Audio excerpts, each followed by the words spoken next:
Eu fiz curso de engenharia na Universidade de São Paulo até o quinto ano. Em 64 eu tive que sair no quinto ano por causa do golpe e não voltei mais. Então eu não terminei a graduação por um ano.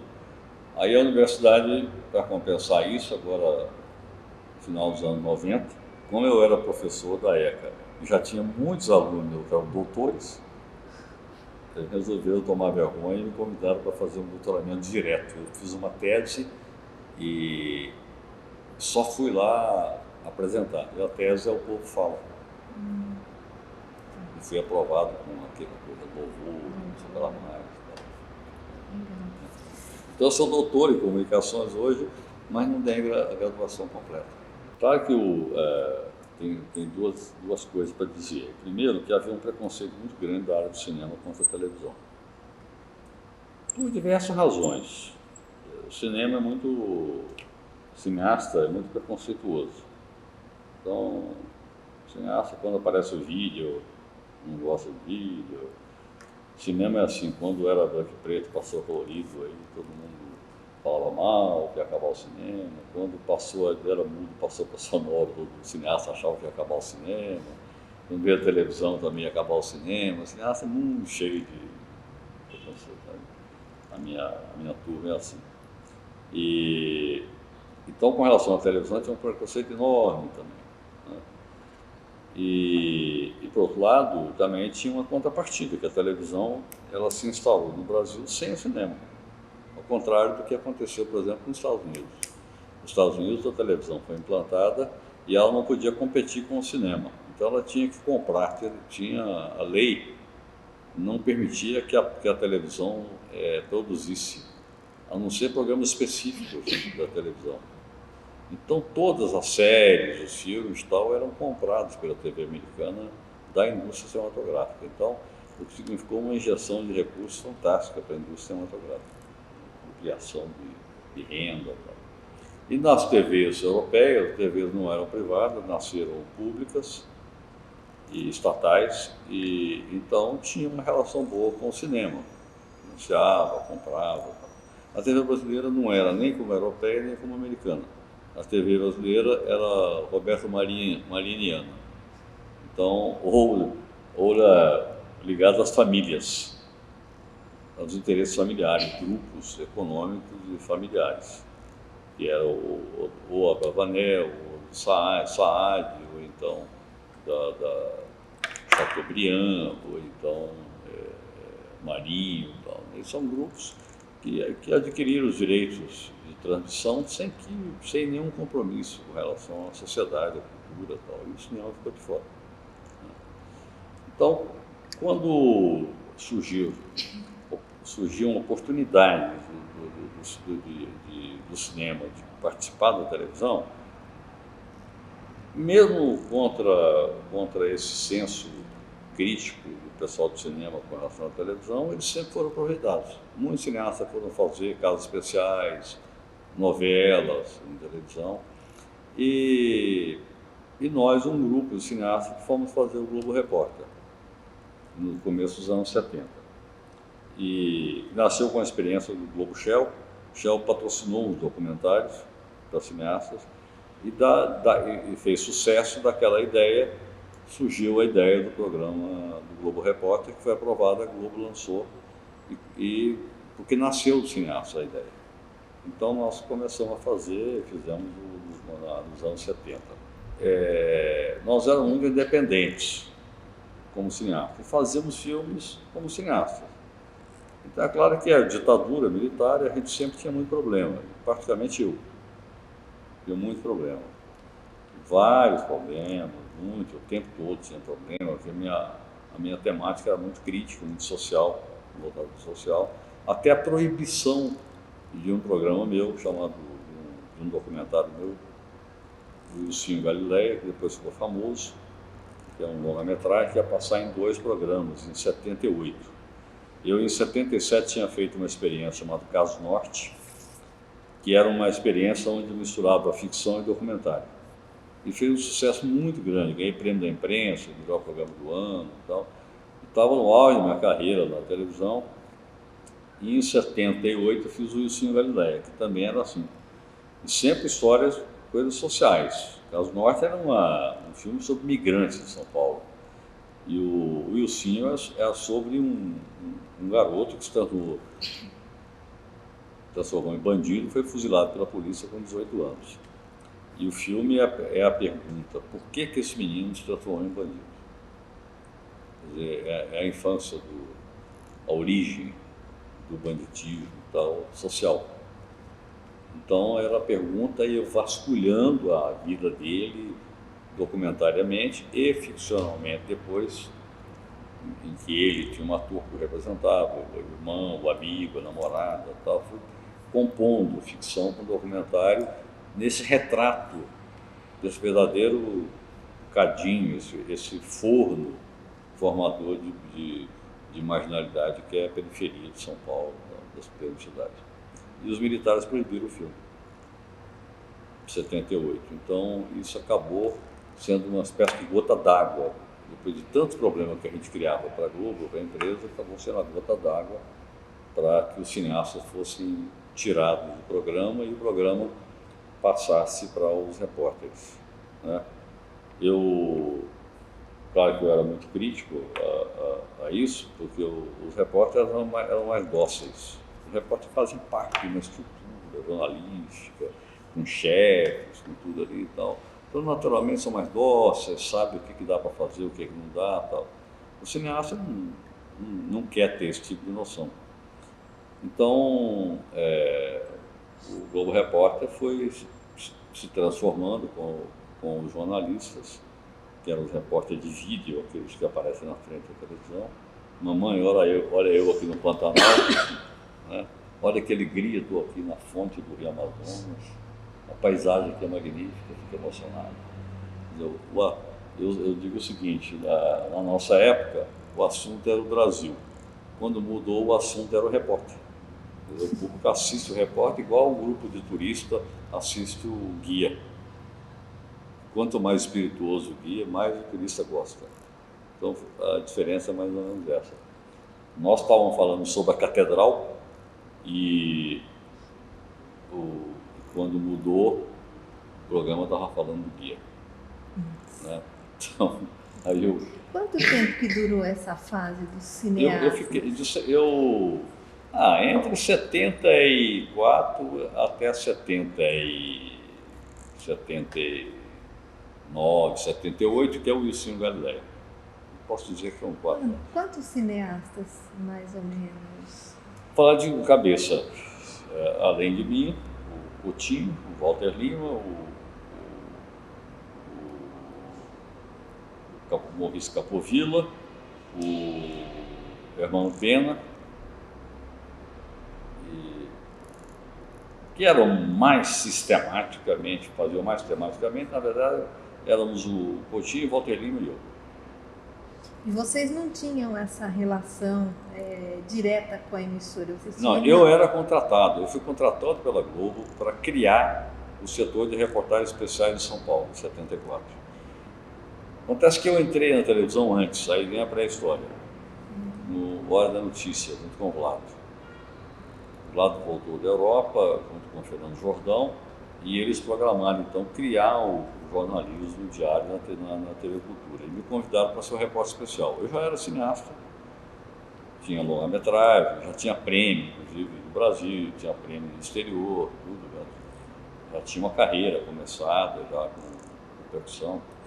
Mas eu gostei tanto da ideia, voltava no espírito um pouco militante, que eu topei fazer. Então, acho que sou o único cineasta do mundo que fazia um documentário por dia, que entrava no jornalismo diário, que era o Hora da Notícia, na TV Cultura, às 9 horas da noite.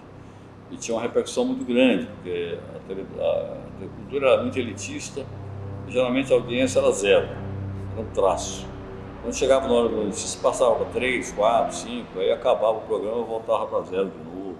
Então, tinha uma repercussão muito grande. E meu trabalho, meus documentários, seguindo a minha tradição, eram sempre sobre questões sociais, políticas e tal, o que também acarretava muito problema, muitos filmes proibidos, eu pessoalmente muito perseguido, fui mandado embora em 74, tive que fugir, tive que esconder no interior e tal. Mas, quando eu fui mandado embora, a Globo, ela falava-se da abertura política, em 74. E a Globo, na verdade, a leitura que eu faço, queria começar a se adaptar para os tempos novos.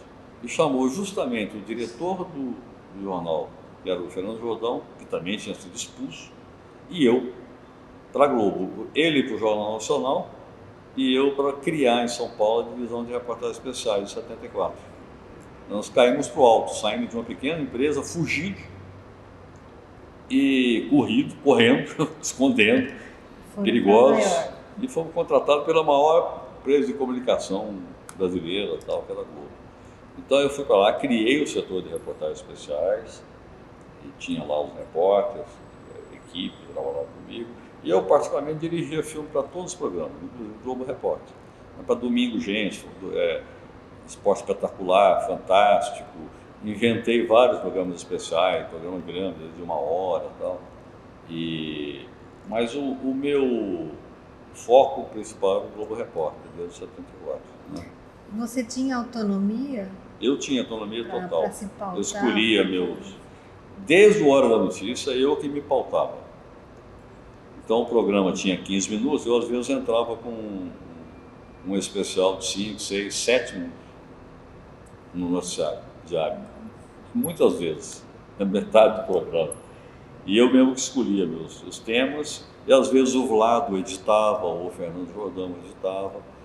E isso acabou repercutindo muito, tanto que eu ganhei com um desses filmes, eu ganhei o prêmio de melhor filme da Jornada da Bahia, que era o único festival brasileiro de documentário, eu ganhei com Migrantes. E ganhei depois vários prêmios especiais com a obra, com o conjunto de filmes que eu fiz, com aqueles que eu conseguia fazer cópia depois de passar na televisão. Né? Então, e no Globo Repórter também, uma repercussão grande, né? Porque aí, Globo Repórter, aquilo que eu fazia pequenininho no Hora da Notícia, 3 minutos, 4, 5, chegou a ter 7 minutos e tal. Agora, na Globo era programa de 1 hora. Então a repercussão era muito grande. E os temas eram sempre esses, temas mais sociais, boia fria, questões populares, marginalidade, enfim, transporte, menores, enfim, questões assim, bastante candentes, né, da crise social brasileira. Então, pra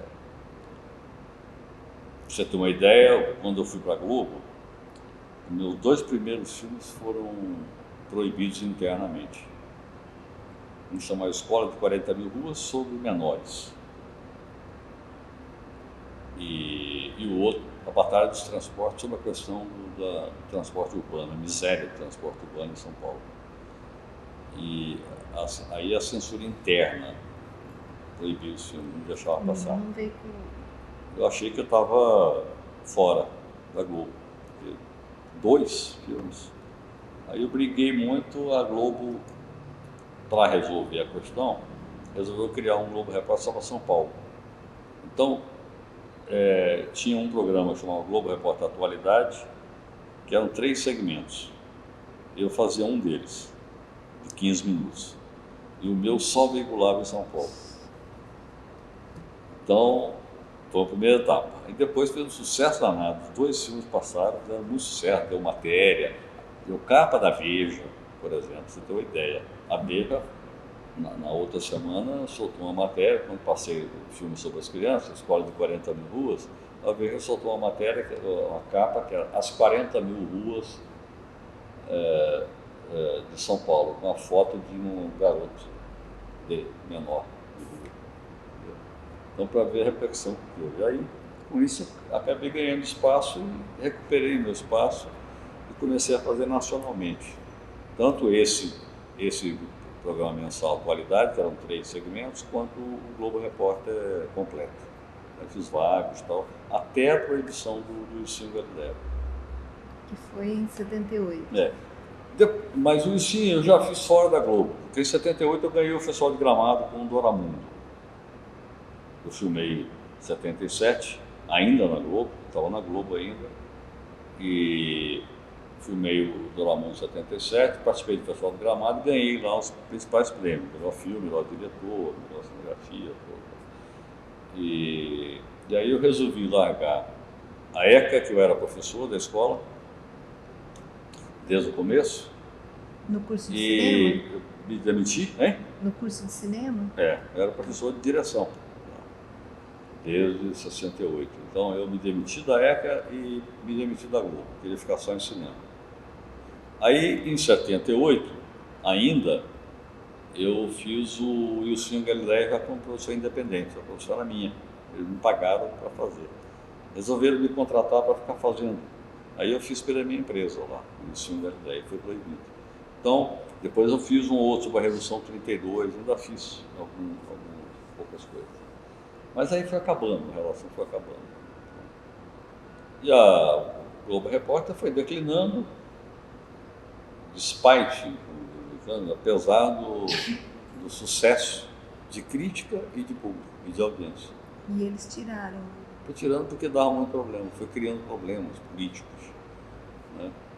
A nossa independência foi incomodando também a Globo.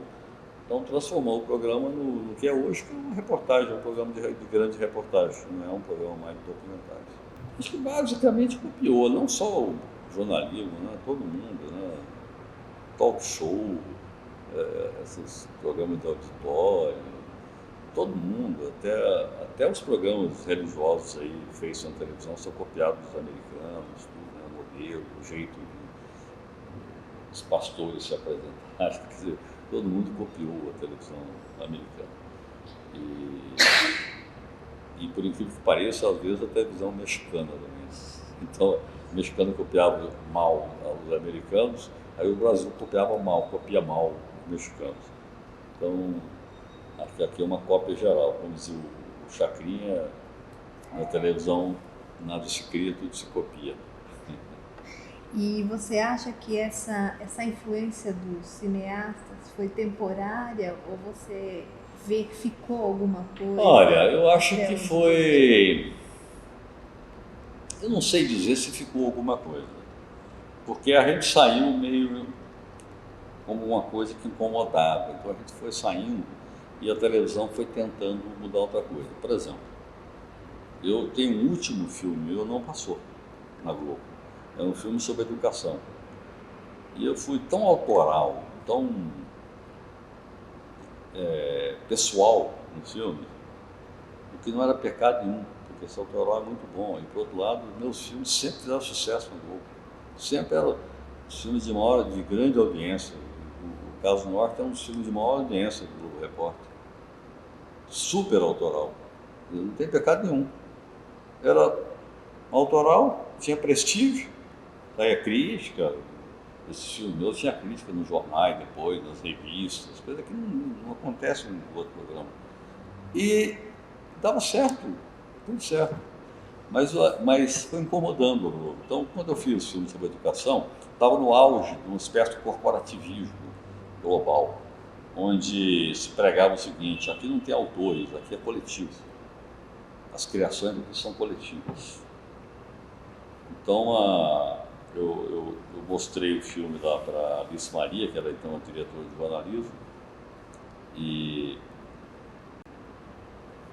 eu combinei que eu era de mostrar, de manhã, né, às 9 horas da manhã. Quando eu cheguei lá às 9 horas da manhã, ela tinha visto um dia anterior. Eu já fiquei muito bravo, porque era uma cópia de trabalho, eu não admiti que a pessoa, alguém visse sem eu estar presente. E, afinal de contas, era um rascunho meu. Eu queria mostrar delicadeza, mostrar como é que eu estava montando. E cheguei lá, já tinha a indicação dela de tudo que tinha que mudar. Aí eu fui lá, reuni com ela, peguei o papel, peguei para ela, falei que não ia mudar não. Que eu ia montar o programa do jeito que eu tinha pensado, que não ia nem ler aquelas indicações. Porque eu não aceitava ela ter visto isso sem eu. Aí eu disse, você tem que parar com essas manias autorais, aqui é tudo coletivo.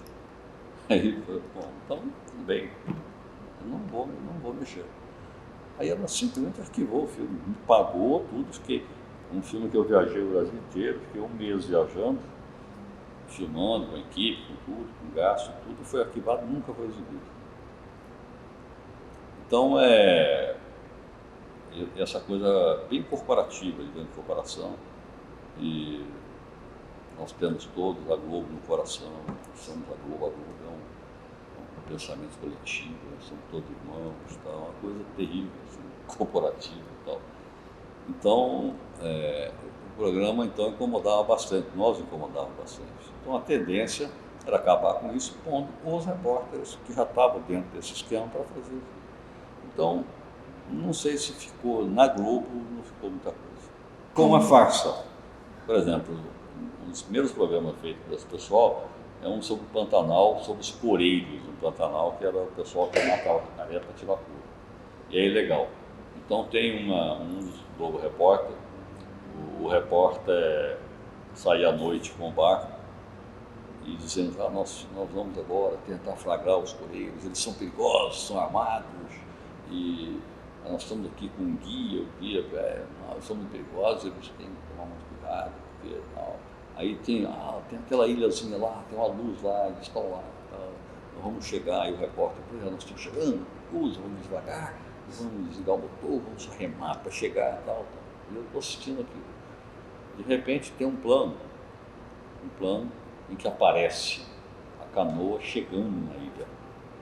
Aí eu pergunto, onde é que estava a câmera? Lá junto com os coreiros. Lá junto com os perigosos coreiros. Então, essa é a diferença. Porque para mim cinema é tudo cinema. É tudo quadradinho, quadro, a imagem captada, com recorte, com corte, com tempo criado na montagem. E para mim é tudo cinema, isso eu não vejo diferença nenhuma não. E eu tinha muita satisfação, porque eu fazia os filmes e milhões de pessoas viam. No dia seguinte eu sentia a repercussão na rua, qualquer lugar que eu entrasse as pessoas falavam do filme. Porque a audiência era quase total, não tinha muita competição. Então a audiência brutal. Era certeza, eu levantava de manhã, entrava num bar para tomar um café, ficava quieto lá, daqui a pouco as pessoas estavam falando do filme. Estava num táxi, a pessoa falava do filme. Era assim, uma relação direta com a população. A gente tanto fazendo coisa séria, falando coisa séria. Então, na verdade, eu tenho lembrança muito grata dessa época. E a única coisa pesada foi a proibição. As dificuldades políticas e a proibição do Cine Galileia, que depois passou a ser considerado pela crítica toda como um dos maiores documentários brasileiros, foi elogiado, recebeu um monte de homenagens internacionais, sabe?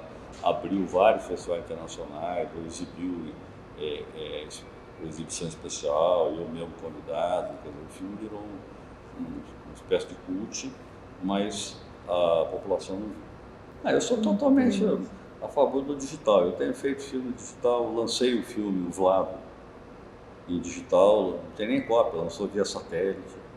Aqui, como secretário, eu criei um programa chamado Pop Cine, que são salas de cinema digitais, que é muito mais barato, com muito mais facilidade de conseguir filme. Eu tenho a Mini DV, que eu fiz o Vlado com ela, fiz o outro longa-metragem que chama Vida de Artista com ela, sozinho, só eu gosto de estar filmando aqui. E inclusive ganhei o prêmio do Rio, do Festival do Rio, melhor filme. Que só eu e a minha câmera, na mão, não assim no tripé. E digital, e não quis passar para 35, porque eu acho que a era nossa é digital. Então acho que a TV digital vai ser muito importante, só com um problema, que o governo está entregando de mão beijada para os mesmos grupos econômicos que já dominam o sistema de televisão. É como se você desse mais 5 televisões para cada um desses grupos, sem compromisso nenhum. Assim como esses grupos não firmaram nenhum compromisso com a cultura brasileira, com o cinema brasileiro, agora vão ganhar mais 5 canais ligados, toda a influência, toda a capacidade de interação, de veiculação de informação, tudo de graça para essas televisões, sem que haja nenhuma contrapartida para o resto da cultura brasileira. Então, esse é o problema. A tecnologia é ótima, a política é péssima. E poderia abrir, né, espaço para novos documentaristas, já que todo mundo hoje pode produzir, né? essa televisão poderia ser mais, prestar um serviço mais... As TVs abertas, digitais, todas elas tinham que ter um canal dedicado ao cinema brasileiro, além de ter na sua programação normal. Não, seria uma coisa normal, mas não existe essa ideia. abertura, O governo realmente, como diz o Lula hoje, dizendo que com a idade ele vai mais para a direita? ele foi abandonando a esquerda e foi indo para o centro, e hoje é amigo do Delfim Neto. Aí você começa a entender como é difícil